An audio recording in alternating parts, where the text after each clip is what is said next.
I are recording this. So I want to thank you all for joining us today for this Andis live education. I'm delighted. I have 40 people who registered for this. So I'm super excited to see 35 of you already on here. So that's, to me, is really exciting. Thank you so much for taking the time to participate in this education. And I want to introduce to you Sean Casey. Sean Casey is a Andis global international educator, and he owns 7 salons, 7 barbershops in the southwest part of Florida. 7 salons. I'm like, whoa. And I want you to know, I've had the pleasure of working with Sean. I see that Scott Sellers is on here. He's had an opportunity to work with Sean as well. He was one of the artists that worked with Great Clips as we were creating the Andis trend in 2018. So it's really fun. And I don't want to talk anymore, just to want to give a couple more notes because I've had about 7 more of you join. Please, please, please feel free to put your comments, questions, anything that you have in the chat box, because Dean from Andis is here with us and he will make certain that he answers any of your questions. So with that, I'm actually going to shut my camera off and I am going to introduce Sean Casey.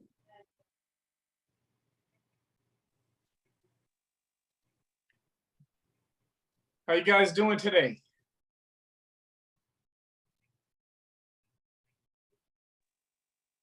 You guys don't be afraid to let him know how you are right inside the chat. Thank you. I see that some of you are definitely doing that. Doing good.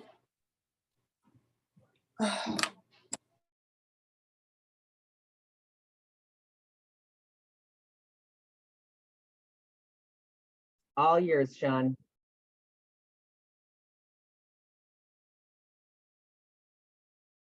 And you are on mute, Sean, if you don't know that.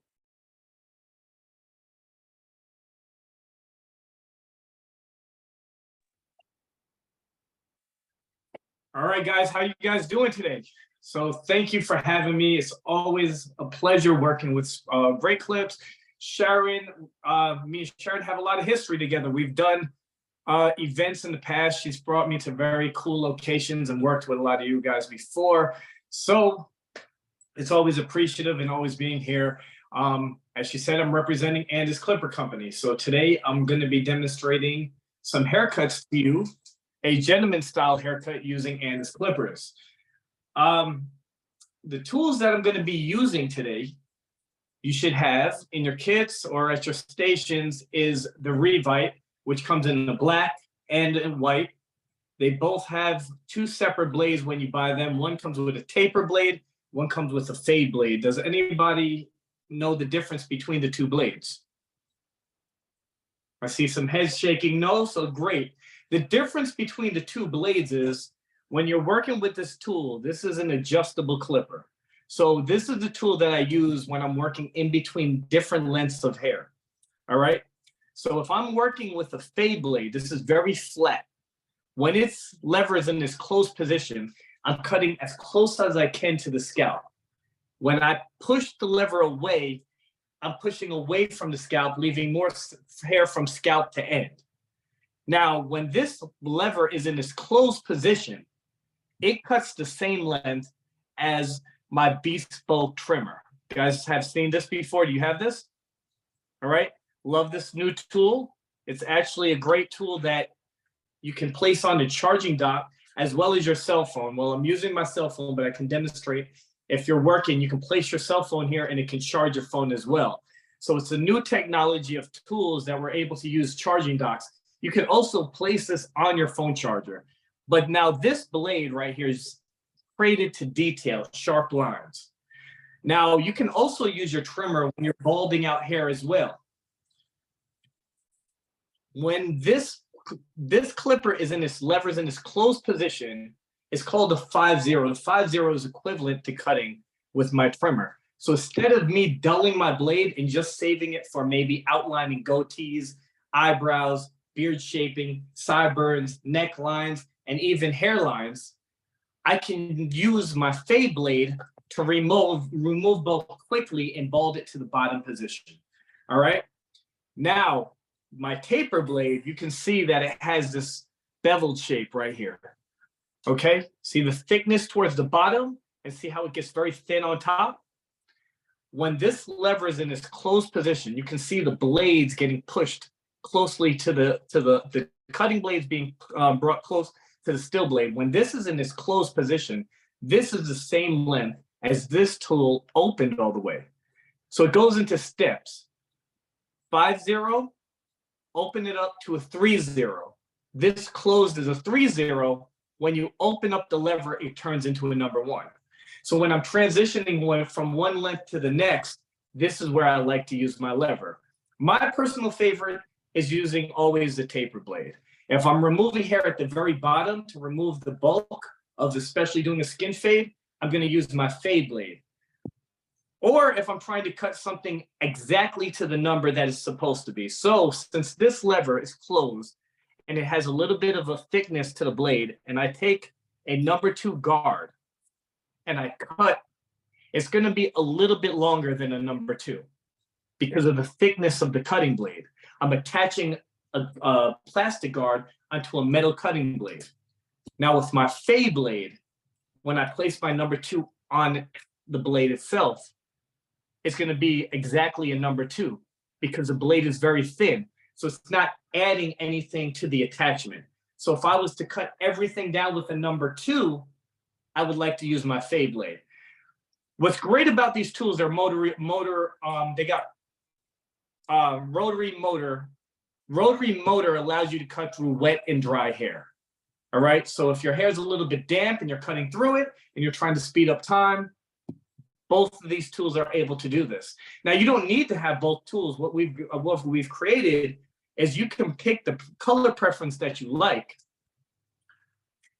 and you can snap off the blade and you can buy the other blade. So this one has the fade blade on it. Now, I'm going to be honest.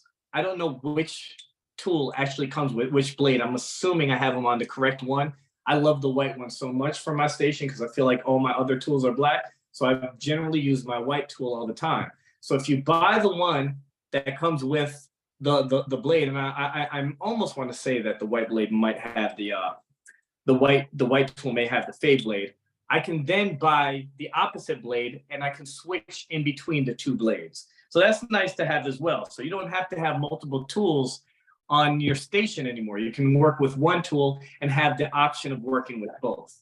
Hey, Sean, just so you know, Diana said that the white is the taper and the black blade is the fade blade. So I got it right. All right, great. Because I move around and I do different classes and I'm snap them around and I play with them. So I might have lost the origin of where they first came from, right? So yes, now the taper blade, what I love about it, especially when working with new students and stylists, a little bit about myself is, yes, I own several barbershops in Southwest Florida. I've been cutting hair for 20 plus years. I'm originally from New York. I moved to Southwest Florida in 2006. 2010, I opened up my first location. And to today, you know, I'm at 7 and my journey is to keep growing. But I have a strong passion in education. So I do part-time education at local barber colleges. I spent a few years working at Paul Mitchell, the school out here, as well as a few of the other schools. So my experience working with so many students is the challenges they have when they're working with fade is either taking it too high or setting in heavy weight lines, which creates the timing of their haircut to extend a little bit longer than they like. I always set a goal for students or people, or stylists and barbers that are getting new into short length haircuts, is to try to perfect a short length haircut to 45 minutes. Once you have the idea and you understand your system, then if you could get it down to 30 minutes, I think you've mastered it. If you could, mastering will get you probably around the 20-minute mark, giving you about 10 minutes to clean your station, refine your work, clean your station, take on a new guest. And my suggestion to many of the barbers that work with me, I have 70 stylists and barbers that work at my shops. And, you know, you got to maximize how many hours you work per day. If a barber's in the shop for 8 hours, it would be great if he's doing short length haircuts, that he can do a haircut every half hour, 2 every hour, then you can start giving yourself a raise. So if you were to start doing men's haircuts at $25 and you can do 2 an hour, you're getting yourself $50 an hour. You can consistently do that, fill up your book, and start giving you increments of $5 raises whenever you feel you have a full book and it's time to raise your book. Now you can go $30. That's $60 an hour. $35 every 30 minutes, $70 an hour. I'm going to interrupt you really quick. So in Great Clip salons, just a reminder, they don't book. Everything is walk-in traffic. And Got it. I'm going to brag on these Great Clip stylists because these people do haircuts every 15 to 17 minutes. Sometimes. Well, then you guys are on point then. So you guys are doing a little bit better than us. Absolutely. So now you have your system that you're doing with your haircuts, right? So you know the speed and efficiency. Now, one thing Sharon was telling me about was, even though we're working through quickly, it's you have a system, but you can't apply the same system to every single head shape, right? When working quickly, we like to take our tools and we like to work straight up. What we start doing is we start developing a heavy line once we get above the round shape of the head. So here's an idea of me creating a skin fade that I'm going to do on different textures. So this is more coarse curly hair. This is more straight, a straight textured haircut, maybe wavy, right? We're still going to do a skin fade. And I want to do a style that's more of a gentleman style haircut where he can style and work it backwards. And we're going to do the whole thing with our clippers. Now, with a shorter length haircut, even with this, you can see that the fade, I worked where the occipital bone is, right? So the first thing when I'm working with a client is to identify the areas of the head. I want to find where the widest point is, the parietal ridge, and I want to know how the occipital bone rests. So the occipital bone for some are very flat. Some point out a lot. Some with the crown angles inwards, some are outwards. Some people's parietal ridge sticks out a lot more, right? Some are very flat. So depending on where and when the head shape is where I'm going to determine my skin fade. So the one thing that I notice is when I look at the contour shape of the head, right, and I look for the widest point and I float up, working on men, ideally we want to create a masculine style haircut, right? So that would be creating a square shape. What we consider when we round into the round edges would soften it up and make it more feminine. So whether I rotate the clipper, if I start taking it into the round shape, what happens is I lose the style that I'm looking, especially if I'm working with hair that's a little bit longer. It will create more of a pineapple look on top, which we want to avoid, right? Same thing when we're working into the crown. We want to build up the crown. If it's very flat, to create more of a contour, rounded shape would be ideal. So I want to find where the occipital bone rests. And then if I push the bottom of the comb, this is my contour shape. This is where I'm going to float outwards towards the ceiling. Same with the sides. If I push towards the bottom, some people go straight down, some angle inwards. Knowing that, I never want to take the skin higher than where the widest point and the occipital bone is. I'm going to follow that into my graduated shape below those areas. All right. So everything above that, I want to build. Once you start taking everything high, it's going to be difficult from creating density lines. Even if the fade's in there, the fact that the head's rounding in and you're going straight up, you're going to start making the appearance of a bowl cut. So if this may look good close, but when you're walking from a distance or he's walking out the door, then you're going to see more of a line of demarcation, even if the line of demarcation doesn't live in the hairstyle itself. So we want to prevent that. All right. So I want to show you my next few steps as we get into these haircuts. So We're going to work with someone who comes in with longer hair. He wants to do a skin fade. He wants to do a little bit more of a transformation style haircut. The blade that I like to do when I first start is using my number 3, or if you have the option, which comes with the Revite tool, has a 3.5. So I want to start with my 3.5 guard, and I'm going to put that on my taper blade. All right. I'm going to comb down. I'm going to make a section from the recession point of the head, and I'm going to comb away the longer hair, especially the area from the fringe. I don't want to cut that area because if I'm trying to do a style that's a little bit longer, has more volume in the front, if I cut into the corners, it's going to make it stick up. So I want to focus on this panel. All right. With this panel, I want to go upwards with my 3.5.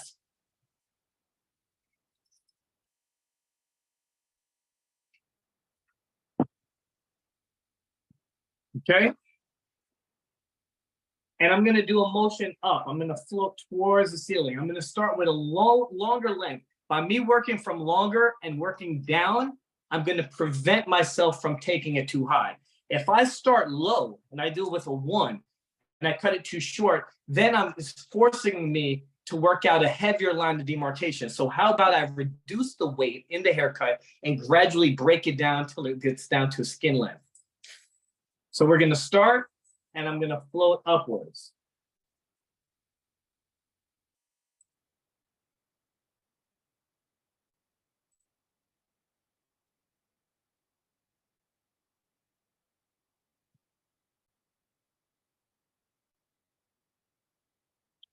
As I go up, instead of going into the round shape of the head, I'm going to float towards the ceiling.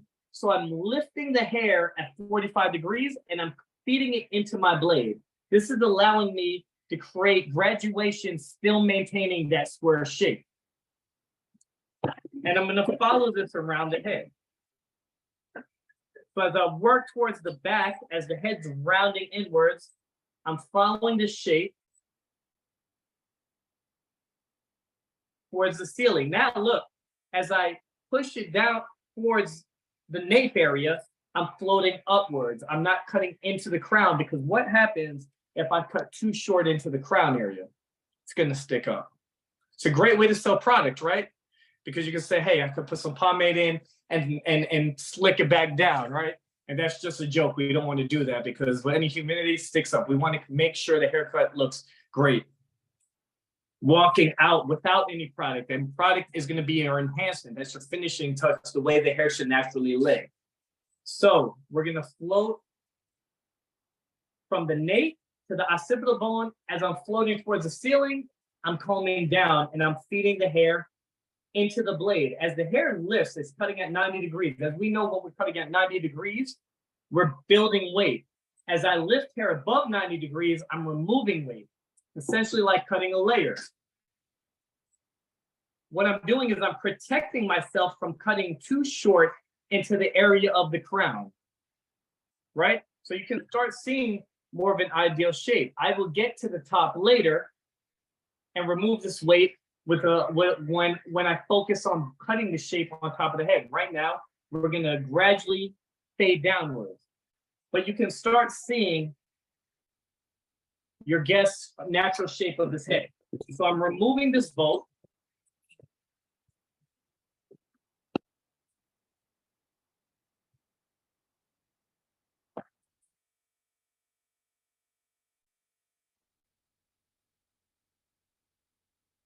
Again, make sure you move the hair from the recession area and from the fringe so we don't cut it too short. And now we're going to work on the opposite panel, working from the skin line and working towards the ceiling. And I'm gradually cutting towards the ceiling. As the hair lifts, I'm feeding the hair down.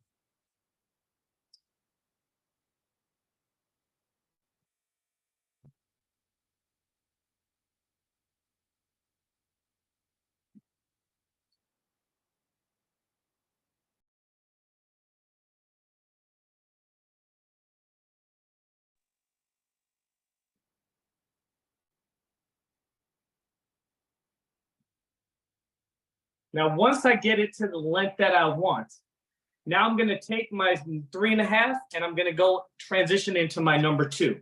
So if I didn't have my 3.5 guard, what I would do is I would put on my 3 and open my lever. When I open up my lever, then it becomes a 3.5, right?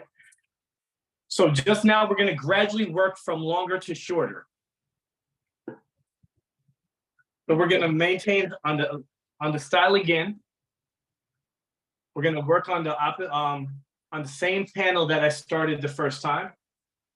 And now with my number 2, I'm going to do the same thing, but I'm going to focus on the parietal ridge. What I like is this beveled shape right here. Same with my taper blade. It cuts at 2 different lengths.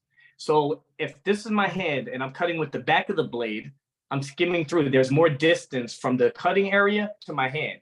So if I want to cut closer to the scalp, I can angle my wrist and cut a little bit shorter. If I want to take it up higher, I can cut with the back of the blade and skim through the hair. The same motion if I'm creating softer weight lines, my C stroke, I'm starting with the shorter teeth and rotating to the rotating towards the backside, lifting hair up, and that's going to create a softer line, which allows me to make it easier for me to work in between 2 sections of hair. Same with the guards. You can see that's a little bit more rounded. So I'm going to start in, I'm going to cut upwards, I'm going to rotate my wrist a little bit out and float towards the ceiling. My goal is to try not to set any weight lines in. So I'm going to start with my number 2.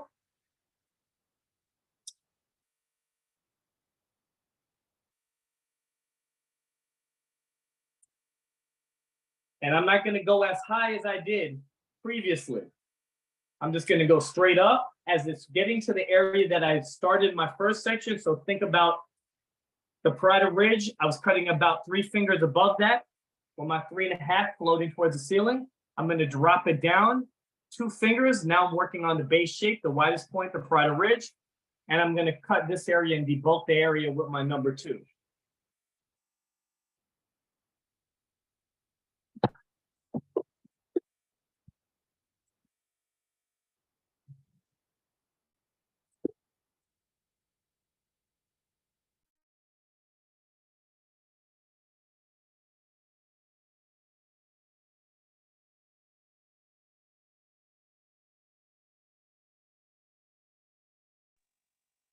Same thing in the back.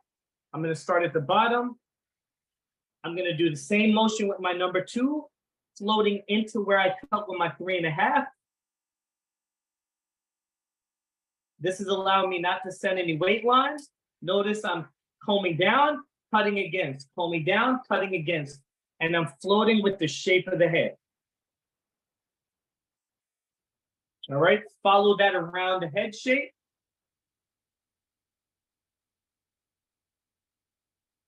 And also allow the hair to lift before you comb down, because if I comb the hair down and hold it in place and go over that, your clipper is going to be the distance is going to be a number 1. So if you're cutting with a 2 and I hold it in place and go over my comb, what am I doing? I'm cutting one size longer. So then you're going to start setting another line. So while you're doing this motion, as you see the hair lifting up, you're flowing, you're combing the hair into your attachment guard.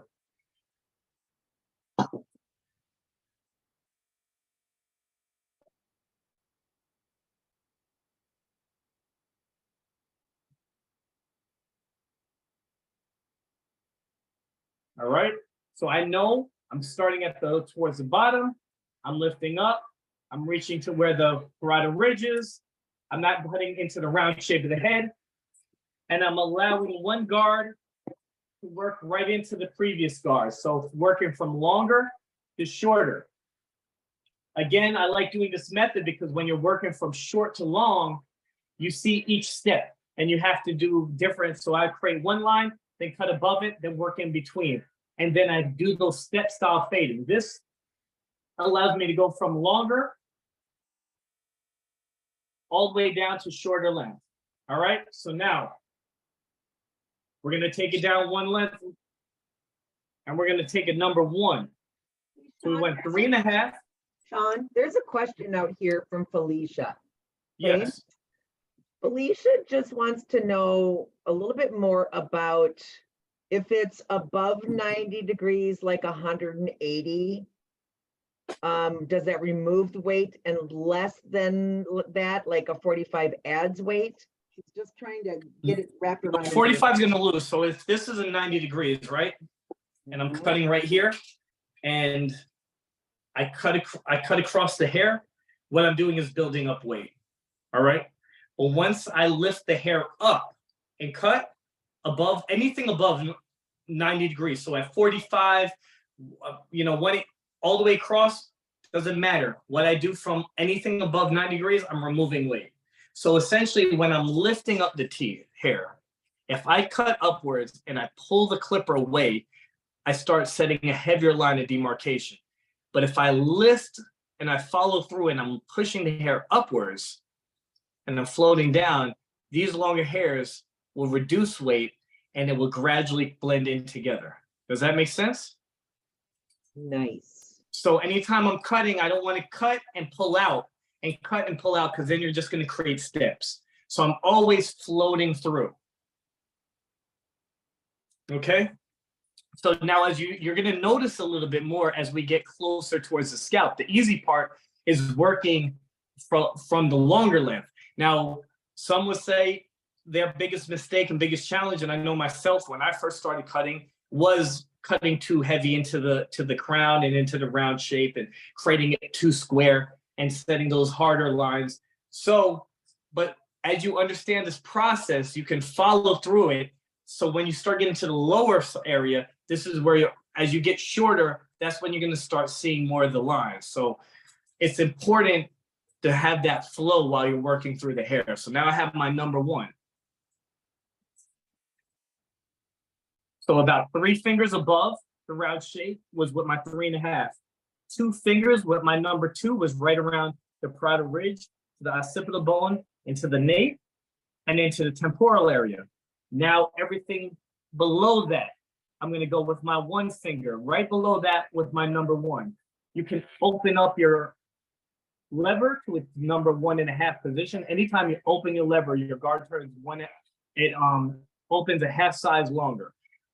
This set of blades does come with a 1.5, but there are sets of blades that you don't have a 1.5. So if you don't have a 1.5, just open your lever to this full position, and you've turned your 1 into a 1.5. I always say work longer than shorter, because if you don't cut anything, it's okay. But if you go in there with short and you start setting a line, then you might have to go back and you'll lose the steps of your haircut. So play it safe, start longer, and work your way shorter. So now I'm going to follow just below the area that I did with my number 2 and allow everything to connect. So here, into this area right here, I'm following into the nape, and I'm not going higher than the occipital bone. So I'm working onto that contour shape, right? Everything is my graduated area. So right now, the natural shape of his head is going to create a graduated look. So everything at this point is I can take it down to skin if I want. So generally, when I'm doing anything starting at a 1.5 or lower, I like staying below the parietal or the occipital.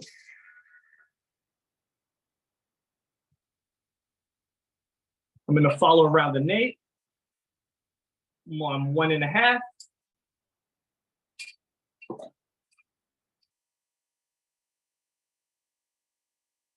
And notice I'm not setting any lines of demarcation as I'm working my way around the head. Now let me drop it down to a number 1. I know how high I need to go. Now you want to start utilizing cutting it with the teeth. Picture this on my hand, right? This is the parietal ridge. I'm floating up. As I get to it, I'm rotating out a little bit, and I'm floating upwards. Then if I went up and pulled away, setting those lines. What I'm doing is I'm starting low, we're cutting with the teeth, rotating out a little bit, and blending into the previous section that I just cut with my 1.5.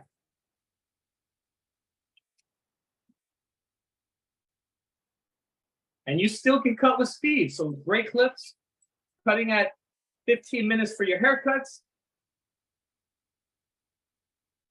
Still cut with speed. Now you know the areas of the head without setting those lines. Without creating lines, even speeds up your haircut a little bit more. So now we're gonna take it down to the skin. So I'm gonna take my lever, I'm gonna open it up.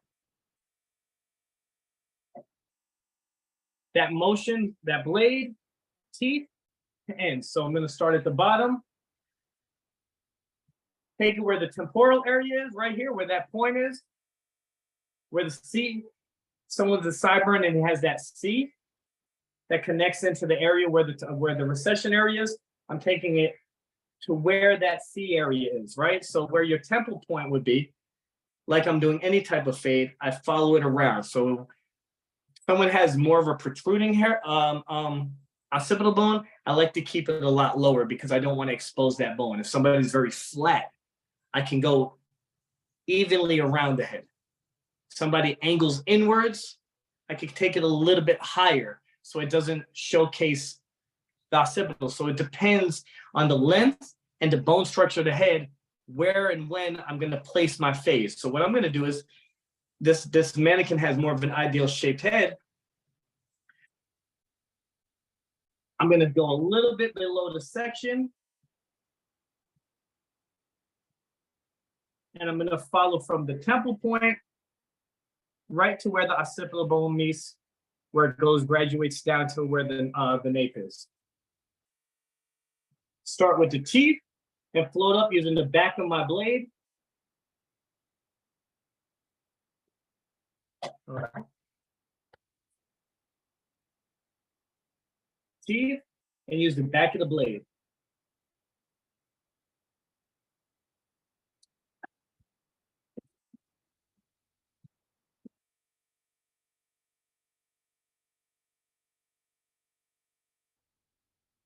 All right.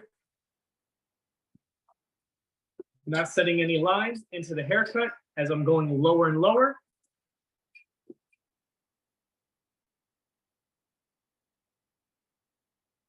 Float to the temple point. That's my guideline. Work around the ears. If you can bend down the ear a little bit and float into it, that's going to be your best bet. Now I can go halfway with my guard. So I'm going to go from a process with no guard, from open, halfway, close. Halfway.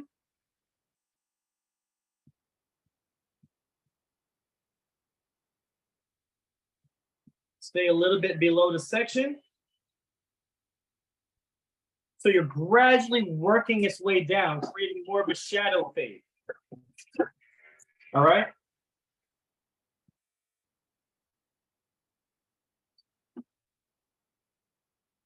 And if you start to develop a line, like right there, I had started to develop a line. All I did was open up my blade a little bit, take a little bit higher, using the back of the blade and skimming through the hair. That's going to help you feather through the hair to work out those lines, those lighter lines of demarcation.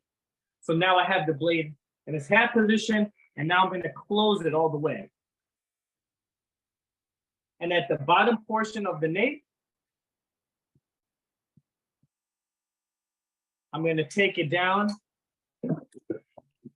into its lowest position, which is a triple O on this paper blade, right? So it's like stubble at this point. And watch how this transitions from one guard to the next. So I'm just going to pick up my guard or my tool with the fade blade on. But if you don't have this, you can snap this off, throw on your fade blade. I'm going to open up my blade to its 3.5 position.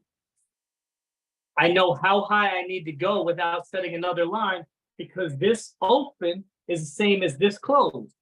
So it protects myself from transitioning one to the other. Now I'm going to close it. This is going to cut in its closed position, the fade blade, the same length as my trimmer. And this is going to allow me to bald out the bottom. Now, this doesn't do what we're talking about, right? It's one flat line. So it doesn't force you to C-stroke. So you want to be careful. I always say I like cutting on flat surfaces. So this is a flat surface into the contoured shape. The nape is a flat area. So I open it up, I protect myself on how high I need to go.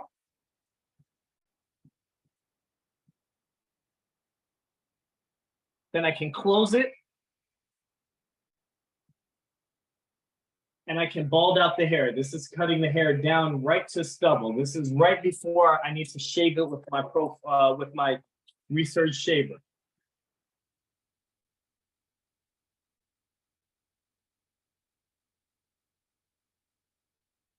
Once I've done that and I want to just bald it out, I'm going to take my research shaver.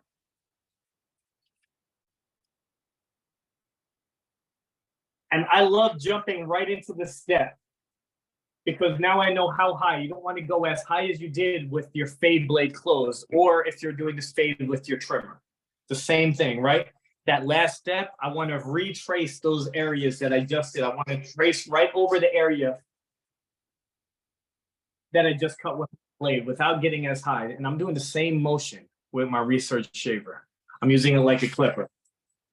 I can do little circular motions at the bottom because all the hairs are going in different directions. And then as I get closer to the line, I'm doing a C-stroke motion. I follow that around the head.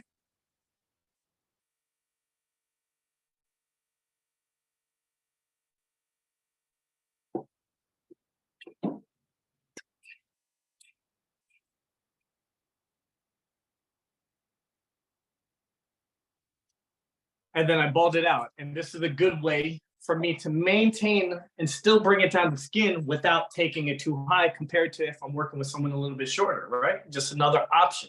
Not everybody and not every hair texture is supposed to be faded the same way. So what I do like about the fade blade, right? I like using this as a refinement tool. So I'll take my 1.5 attachment guard and I kind of just follow right where the parietal ridge is and right where the occipital bone is. And I'm not looking to cut off hair, but I'm going to listen to hair cut off. It's a way of polishing and smoothing. Thinking about if you put a little plaster on the wall and you're sanding it down to smooth it out a little bit, this is what I like doing with my fade blade. So I put my attachment guard on my fade blade and I just gently go up and down and I'm going to hear the sound of the hair come off, right? So all I'm doing is working out a little bit of the rough edges. The idea here is just a little tip that I like doing, helps me separate certain haircuts from another. If you can hear it, you means it's cutting something, right? I don't want to visually see it. I just want to hear it. And it just kind of polishes the haircut because when the hair grows in a couple of weeks from now, what you don't see there, that little sound that I'm listening out, when it grows out, it's going to grow out more evenly. When it grows out longer, it may look good short, but as the hair grows 1, 2, 3 weeks from now, you're going to see a little bit of a difference. Some hair is going to maybe a little bit longer than the next. So I just like refining through the haircut. You can do it with your 1.5. You can go back quickly over your 2. Same thing. You can take it with your 2 a little bit higher. And I'm just listening to hair. If I don't hear it, fine. If I do hear it, great. I'm smoothing it out, and that's going to separate a good haircut to a great haircut. But you're still able to do all these steps efficiently in a 15-minute time frame. And I always love doing haircuts without setting that first line in. Now this, I did set my first guideline at the temple area, and then I did a process of working from one length to the next. This, without seeing it and able to work with longer hair, I'm able to flow right through the haircut. So your 3, your 2, your 1, no guard, all the way down to skin. And you have more a little bit of a softer ideal shape, as well as you're creating a style on top of the haircut where you're still respecting the length on top and maintaining that square shape. So you're creating balance for the hair to rest on. So I'll show you something as we're to connect the top, how easy it is now. Since we didn't cut into the crown, we didn't cut the side too much. I'm gonna elevate the hair square and I'm gonna cut backwards from working from the fringe to the crown. All right. So I'm gonna do a process of taking holding it upside down. I'm gonna take my comb in one finger and two fingers, and I'm gonna use this to elevate the hair. You can do it with scissors, you can do it so same way you cut with scissors, cut square, I'm gonna do the same thing with my clippers. So I'm gonna take my first section. I'm gonna find the length that I want. I'm gonna elevate it straight up. So the fringe is gonna be at 45 degrees, allowing more volume. So it allows the hair to comb back. I'm gonna find the length that I want. And I cut across my finger. I'm gonna, without letting go of the hair, I'm gonna take my next section. I'm looking at the hair, I'm taking about 1/8 of an inch each section as I work my way back. There's my guideline. And I'm gonna take my next section, elevating the hair. So the hair that's from each section as I'm lifting up is lifting up at 90 degrees. So if I elevate the hair from the fringe and from the apex, it's a straight line. So not all the weight's building up on the apex at the highest point. So if you do a style where you're combing the hair back, he's gonna have more volume at the top of it, in the front where the fringe lives, right? So. Hey, Sean, I'm going to interrupt you. Mm-hmm. So as you're working through that top, there's a question from Savannah Reel, and she's actually, so one of the things that's happening in the chat feature is everybody's like, God, almost everybody that comes to my salon, they really want this high and tight.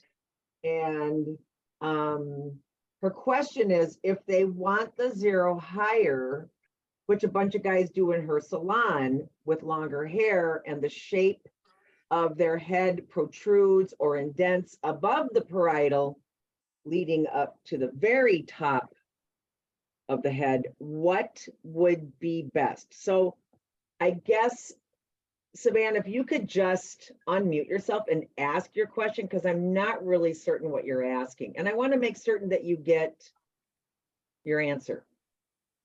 Okay, so I literally, my last haircut, Monday night, I had this gentleman come in and he said he usually gets like a zero fade. Mind you, his hair is receding and wanted the like tiniest bit off the top. And he gets a high fade and everything. Didn't want me to round it in and everything, but like right above his crown, it protruded outwards and then like dented in, and he had a crease, and it like looked good right above like his parietal bone and everything, but like it just kind of looked thick, and I don't know, it looked funky to both of us, and like it made me question myself. So I went over it again, and you know, I like just based off feeling it and the sides and everything, it looked completely fine. But it's like each time we looked in the mirror, it just didn't look completely like, it looked thick and maybe just like uneven, like there was still like a white line. I just, you know, I was kind of dumbfounded. So he told me just to raise it, and I said, no, we shouldn't keep raising it because it just changes the shape more and more. Like you were saying, it Right. Thank you, takes it Savannah. in at that point, right? Yes.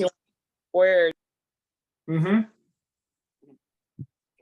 So my thought is, right, this is what I always say. During your consultation, I will point out areas, challenges, because once you cut past the challenge, then it becomes a challenge. So letting them know, hey, ideally, I can take it higher, but the shorter that I go in areas is going to expose certain areas. So even just combing through and getting an idea if you cut somebody before. I'm such a firm believer that we went to school and we're the professionals. So I know clients want to be us. They want the haircut, but they think like they know the skill set. I go to a dentist, don't use that, use this, because I think this is what you should do. My dentist got the certificate for it. So as the stylist and the artist, I never listened to the client. I would pick up the keyword of, okay, you want to go shorter. Yeah, but we're not going to play this game where you're telling me, take it higher. Do you think I could go there? No, I'm going to follow my system. Now, a way to do that to get it a little bit higher is I would have still gone with a 3.5, right? You remove the bulk, because if you take your 1 and you go high, now you're setting length of hair to then like a 1 length at the bottom. And there's a heavy line. So what I like to do is gradually break something down and form it into here. Once you form it here, I can retrace my steps. So, okay, you want to go a little bit higher. I want to go and take this fade a little bit higher. Instead of setting that heavy line in, I'm going to go take my number 2. And I'm going to do the same thing I did with my number 3.5. And I'm going to go a little bit higher, the same motion. So I want to take this a little bit higher. I'm going to put on my number 2. And I'm going to show you quickly, right? I'm going to do the same steps that I did with my 3.5. By doing this, I'm creating more of a tighter square shape. I'm thinking everything squares, triangles, and circles. That's how I envision when cutting hair. And I want to form and remove points, and I'm forming something. So, okay, you want to take it higher? Great. Well, I'm going to go back with my number 2. Since you cut it with a 3.5, it's easier to take it a little bit higher. Now I can go with my number 1. And where I did my previous one, so I did what I did with my 3.5, I did with my 2. What I did with my 2, I'm going to do with my number 1. And I'm going to take it even higher, right?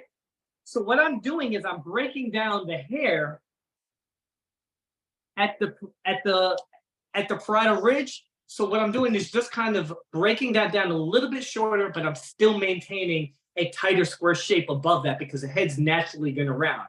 I'm still going to keep it close towards the top or towards the bottom, right? So everything below the parietal ridge, I'm taking a little bit higher with my number 1. So now I can go, we have a 0 guard, it's a 1/16. So in this circumstance is where I would probably go, just keep working from your guards lower so you understand your guards, and then you can be like, forget this 3. I'm going to go right with my 2.5. I get to the point where I know how to just do it with a 1.5 and still maintain the same shape because I know my system. While you develop your system, start longer and gradually work it shorter. So, all right, you want it a little bit tighter? I'm going to go higher with my 2, but I'm still floating up to maintain the square shape. Then I'm going to go with my 1.5, then my 1. Now my 0 guard is a 1/16 guard. It's a little bit tighter than that. So I'm going to float my 1/16 right into my number 1. Again, I'm not cutting into that round shape and exposing this area, which then allows me to go even higher than I previously did and gradually lower my lever, lower and lower. And now you can see that I was able to take it high without losing the shape. Did that make sense? That was really nice. That was really good. So follow that same thing, right? I like starting longer because longer hair, ideally for most men, I like publication style haircuts. When if I look at GQ magazine and the hairs that resting up, I know that I got to create a ledge on the side so that this longer hair can fall into place and I can create more texture into the style of the haircut. The tighter I make it, then everything has to be kind of in this area a little bit more tighter, right? Some men do like that, but I can still keep the same shape of my haircut, raising this up, protecting myself from taking it too high and giving it that bowl look at the same time. So I always say, go first with what's ideal, what's gonna look naturally good. And if he's like, yo, you know what, can you take it a little bit higher? Follow the same steps, but just use a guard a little bit lower and do the same routine and work it down. What I was doing here too, so if you were to do that, and I was cutting the top and I cut everything square, now I'm doing like black graduation. So I'm finding where that line is, right? So my hand is gonna mimic my fade comb. So if I was to take a fade comb and cut across, right, I'm creating my square shape. I like that, but sometimes I don't like it on certain texture hair because it creates it too aggressive and too blunt. So I like using my fingers, and I just change the tool. So if I'm using my shears or I was using my clipper, my bottom fingers are resting on the parietal ridge. As the head rounds in, the hair's overlapping. This is the area that I cut with my clipper. Everything that's resting in my fingers is overlapping. And I cut across my finger. Look how it removed the weight, maintained a square shape, and kept it and connected the top to the sides. So even if you were saying you raised it a little bit high, this is the area I just did, took it higher with my number 2. I'm gonna comb the hair over, move the fringe away, comb the hair over, let it rest in your hands, and cut across your fingers. What I do is I follow my hand from the parietal into the occipital. I want to build up area into the crown. I'm combing it into my fingers. I'm cutting across my fingers, and everything's connected. Just again, looking at shapes, I'm combing it over. I see it short into close to my knuckle, close to the ends of my fingers. So I'm removing that point, and everything falls in place. If you want to remove some of the weight now, I protected myself from this style haircut here, right? I protected it from cutting too short. So now look, it's more ideal. Let me raise it. Okay. Look how it's nicely rounded into this area. So it's because I follow the shape of my clippers working on the bottom, flow through, and then I use the style of cutting it square on top, and then bringing it into my hand to cut the top to the sides. So I'm still keeping it square, but I've cut off those points. So it's like rounded square section, corners. So now if you have a little bit more weight here, I'm gonna cut this like a layer. I'm gonna take a vertical section, I'm gonna lift it up, and I'm gonna start removing weight. So I'm gonna take a section, lift it up like a layer, and I'm going to start breaking down the fullness and the weight of the crown without having it stick up, without having anything stick up, right? So I'm lifting it up.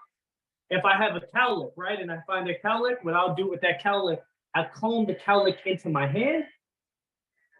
I won't cut against it. And I'm going to remove the tips. So that way, I want the cowlick to have a little bit of length, to have a little bit of weight, so it falls into the shape of the haircut, as well as if I put products in it, so when it's dry, it's not sticking out. But that's a great way to break down the weight of the haircut. Now everything kind of falls in place. If I want to remove some of the length in the fringe, the same idea. I'm going to cut zero tension. I'm going to have this rest zero elevated. And I'm going to cut the length that's desired, right? Where I want it to rest. Zero tension, find the length that's a desirable length for this haircut. Say you want it above his eyes a little bit. Now I could even create texture. I'm going to point cut with my clipper. I'm going to break up that weight. Just tap into the hair. Tap. Zero elevation, tap into it. And I can do this all around the haircut as well. So as the hair is dry, I can lift up the section of the hair, comb it through, and I can break it up. So not everything is blunt, right? Lift it up, square, and you can just follow the same sections throughout the haircut. It's gonna speed up time. So if I was to do this in fast motion, I just lift up the hair, take each section, 2, 3. I did center. I worked from left to match up the left side to center. 2 sections, 3 sections. Work from center to left, lift it up. So 1 straight line, cut across 1 section, 2 sections, 3 sections, and then I can lift it up and point cut to create the texture. And once you do that, yeah, I'm going to interrupt you because I think it's really cool how you're holding your clipper. And I think that there is a community of stylists on here that may not have ever thought to use the clipper as their mechanical shear. Can you just explain a little bit about how you're holding your clipper? yeah, for sure. And this is not, a tool's a tool. So I cut with scissors in the shop, right? I work with Andis. I love my clippers as well. I like to, I use both depending on my speed, right? So depending on what I have to do, if I have a few people lined up, if the hair is very textured, if hair is very curly, I love using my clippers. Instead of going with my scissor, I like to do it dry. I cut right through it, 0 tension. I'm able to run through a haircut very quickly.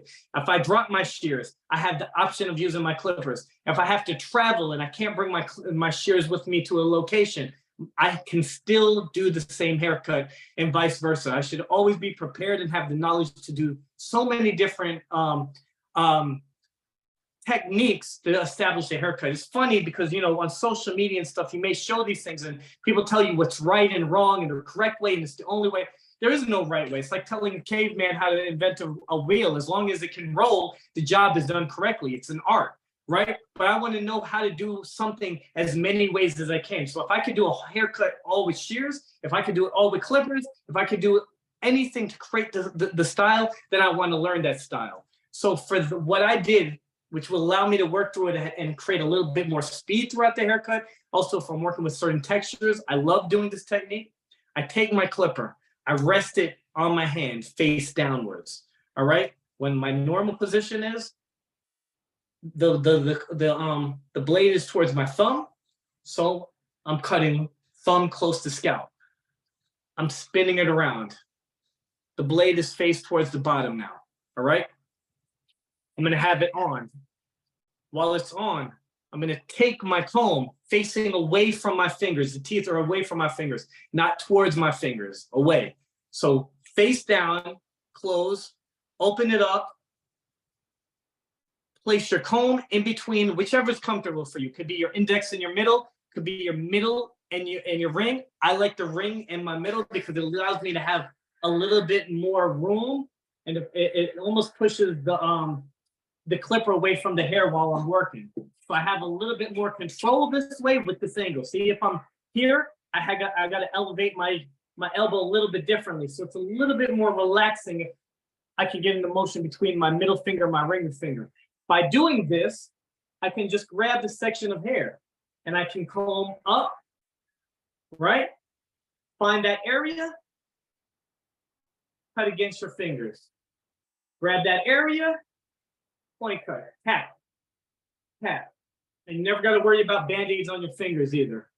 So lift up, cut backwards, and you can cut across. Again, I'll show you something if I'm doing, you know, block graduation from the side, over directing the hair towards my hand, if I'm cutting across horizontally.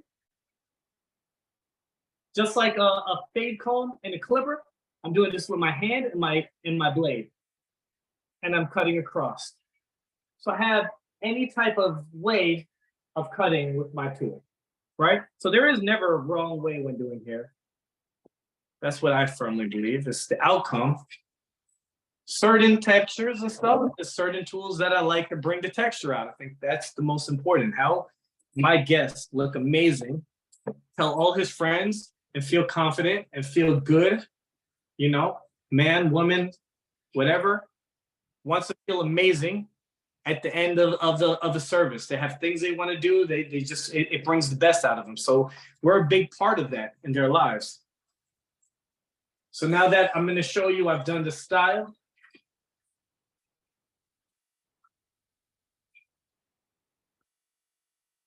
just so you know, Sean, we're at 1 o'clock right now. It's 1 o'clock. Okay, great. So I'm closing right now. I will get this done in 1 minute. I want to say thank you so much, guys, for sitting with me. And I can get this done in a minute and show you something with my trimmer. But you can see that the style of the haircut is done. It falls into place. Look how it's nice. Nice contour shape into the nape, right? Everything with clippers, still going down into skin, a little bit different than if I was working with shorter hair, and it's easier to go up high. So there's a distance of going skin and skin. But you see this line right here, my trimmers, what I would do is I find where the hair meets the skin, right? I'm going to come in at 90 degrees. I'm going to use my finger as a tension, and I'm going to tap and swipe away. Tap and swipe away to create a natural line. So where the hair meets the skin, follow the natural area first on any line, whether it's the neckline, what's outlining the square shape around the neck. That way you're not bringing something in and creating stubble. If I do it on this hairline, I look in the mirror and I have to raise one side a little bit higher. I mentioned that to him, and I go back and I gradually raise it up higher. You may not get a lot of guests that do this, but it's the same thing that you're working on the side of the neck. You don't want to have somebody too narrow and cut inwards, right? So I'm just going to follow behind the ear, float on its both ways down. And then, of course, use your blade to work around the neck hair, clean them up around the ears, and you're going to have a great service, a great client, and a great overall experience for both of you. It's been a pleasure working with you guys. Thank you for the questions. Thank you for the support. Hopefully you guys walk away with something and be inspired to take this, add it to your repertoire of services. My name is Sean Casey. My Instagram is twincuts_CEO. I've been glad global educator with Andis. And of course, thank you, Sharon. I appreciate you as always having me part of the Great Clips family. So you guys have a great day. Guys, give it up for Sean. Thank you, Sean. Thank you, Sharon. Take care. Bye.